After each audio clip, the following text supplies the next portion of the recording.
Let's begin this morning, of course, with the war in Iran and the new efforts by the Trump administration to free up the oil supply. This morning, Iran has launched new attacks across the Middle East, including one strike near the region's busiest airport, while Israel hit Iran's capital overnight.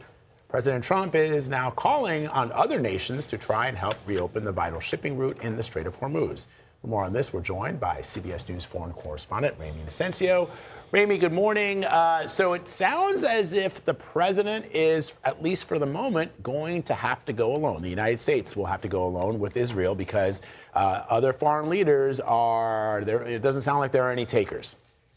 Yeah, Vlad, that's right. So far, it's a no, or at least some countries, some allies saying, hey, let's go for diplomacy. Let's try to find a diplomatic situation out of this. But yeah, President Trump, over the weekend, we know, had called out China, Japan, South Korea, and Asia, along with the UK and France. But just hours ago, we heard here in the UK that Prime Minister Starmer said the country won't be drawn into a wider war, that he takes seriously the lives of British citizens. And although he said he's working on a plan, it just is not going to happen at this time. Over in Asia, we're seeing pushback there. Japan, Prime Minister Sanae Takaichi said the country can't send naval ships.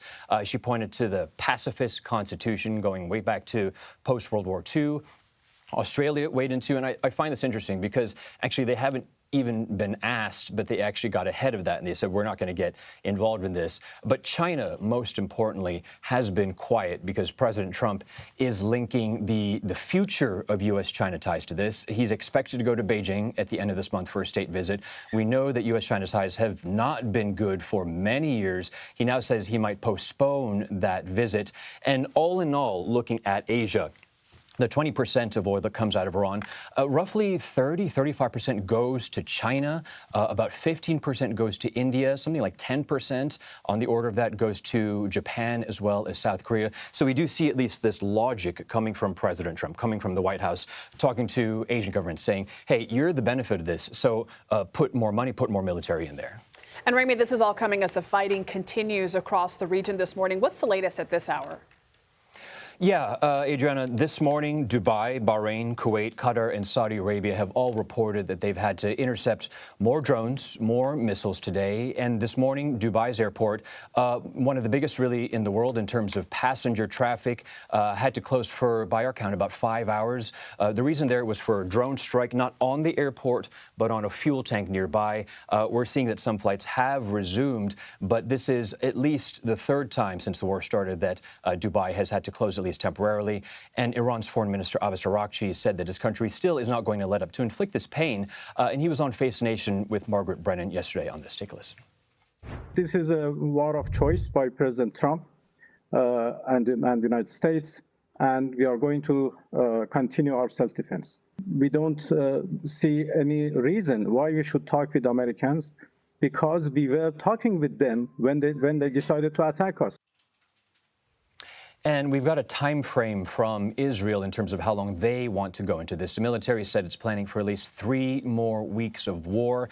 And we have been seeing new explosions in Tehran this morning, following strikes across several Iranian cities over the weekend, including Isfahan and in some nuclear sites there. Klarg Island, we were reporting on Saturday, that's Iran's hub for exporting pretty much all of its oil exports. So if that gets hit, if that goes offline, basically the oil coming out of Iran pretty much stops.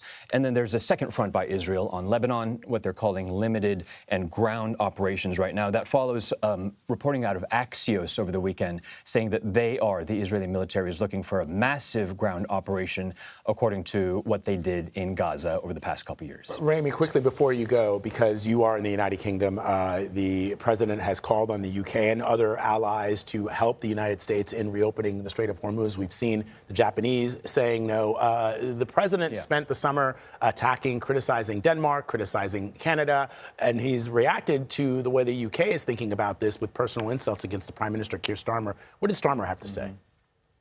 Well, Prime Minister Starmer says that he is very much focused on the livelihoods, the safety, the security of his own people, British lives at risk, and he is absolutely thinking about what happened in the 2003 Iraq War, going into that war, following the United States, and he does not want that to happen. Some analysts out there have been saying that, listen, while they may want politically to follow the United States in this, while they may believe in it, especially with Prime Minister Keir Starmer, whose approval ratings are very low at their nadir, he absolutely wants to make sure that he doesn't commit his own political suicide over the next decisions he makes. All right, Ramy Inocencio, thank you so much. For more analysis, let's bring in retired Rear Admiral Mark Montgomery. He's also the senior director at the Foundation for Defense for Democracies. Thank you so much for joining us. So as we just heard our colleague Ramy lay out, President Trump is considering a military escort of ships through the Strait of Hormuz and is also calling on other countries to help keep the strait open and safe. How would that even work, and why would countries risk their own military to try to do this? So, well, thanks for having me. And I'll tell you, it's going to be a couple more weeks before we're doing these escort missions. When I've looked at this, it's about a 4-week campaign in total. I know the Israelis said 5 today, but generally a 4-week campaign to remove the missiles, drones, fast attack craft, and mines in that vicinity, the Straits of Hormuz and the transit scheme. You got to get those down to a reasonable, manageable military risk, so remove 95% of them. Once you get that down low enough, you can then bring in the right forces, which is a persistent stare, overhead imagery that's 24/7 just on that area. Fighter TAP, combat air patrol above it with about 8 aircraft at a time, able to shoot down drones and cruise missiles with special rockets we have for that, and some armed helicopters to take care of the small attack craft. And then finally, we're going to need 10 to 12 area air defense destroyers. In the U.S. Navy, they're called Aegis destroyers. Some of our allies have ships that could have contributed to this, but to get those 10 to 14 together is taking a little bit of time, but it's not holding up doing the transit yet because we haven't set the conditions with the attrition of the Iranian forces. But that all comes together about 2 weeks from now. It would be helpful if our allies contributed, and it's kind of nonsensical that they don't want. I mean, they don't want to because they don't like President Trump, not because they don't understand forcing Iran to not control the Straits of Hormuz is in all Western countries' interest. And Iran has been a bad actor regime, and contributing to freedom of navigation is a stated mission of almost all the navies we're talking about. So certainly, Admiral, it would make sense because it would help the global economy. And of course, Iran as a state sponsor of terror is one of the main reasons why the United States decided to launch this campaign. But the question, of course, becomes, why then was this not planned in advance of this military operation? If you heard the Defense Secretary Pete Hegseth last week, he took umbrage to the fact that people were asking why it doesn't appear that there was this kind of planning. He suggested that they knew that the Iranians would try to close the Strait of Hormuz. If that's true, why would we have not reached out to our allies in advance of this, much in the way that we did in the wake of the military operations and the war on terror that we took on after 9/11, where we went to other countries and said, here's what we need to do, and we hope that you're with us, and everybody was? So that's a fair question. First, I've been working these plans for 25 years. We have always known we would have to force open the Straits of Hormuz. 40 years ago, I was a junior officer participating in forcing open the Straits of Hormuz the last time we did this. So we knew this, and the implications. You could not like Secretary Hegseth, but I would not impugn this on him. We knew this was absolutely going to be needed. Now, I will say this, I would not have contacted any foreign countries in the day or two leading up to this combat to announce we're about to do a major combat where you contribute ships 4 weeks from now. I wouldn't have trusted them to keep the secret. Now, why we didn't contact them on day 2, 3, or 4 of the war, that's a fair question. I think some of them were contacted, the UK and France, for example, but some of these others weren't. And it didn't raise to a presidential level Truth Social tweet till 2 or 3 days ago. But I think these questions were being asked. Some countries, I love the Germans, by the way, turning this down. The Germans don't have an air defense destroyer to contribute because for 3 decades they haven't invested in their defense. So, Pistorius, their defense minister, saying, I'm not going to participate, is fairly rich. All right. Admiral Mark Montgomery with some analysis for us this morning. Thank you, sir. Appreciate it. Thanks for having me. Meanwhile, those disruptions in the Strait of Hormuz are spiking gas prices here at home. The average cost for a gallon of regular gas in the U.S. is $3.72 today.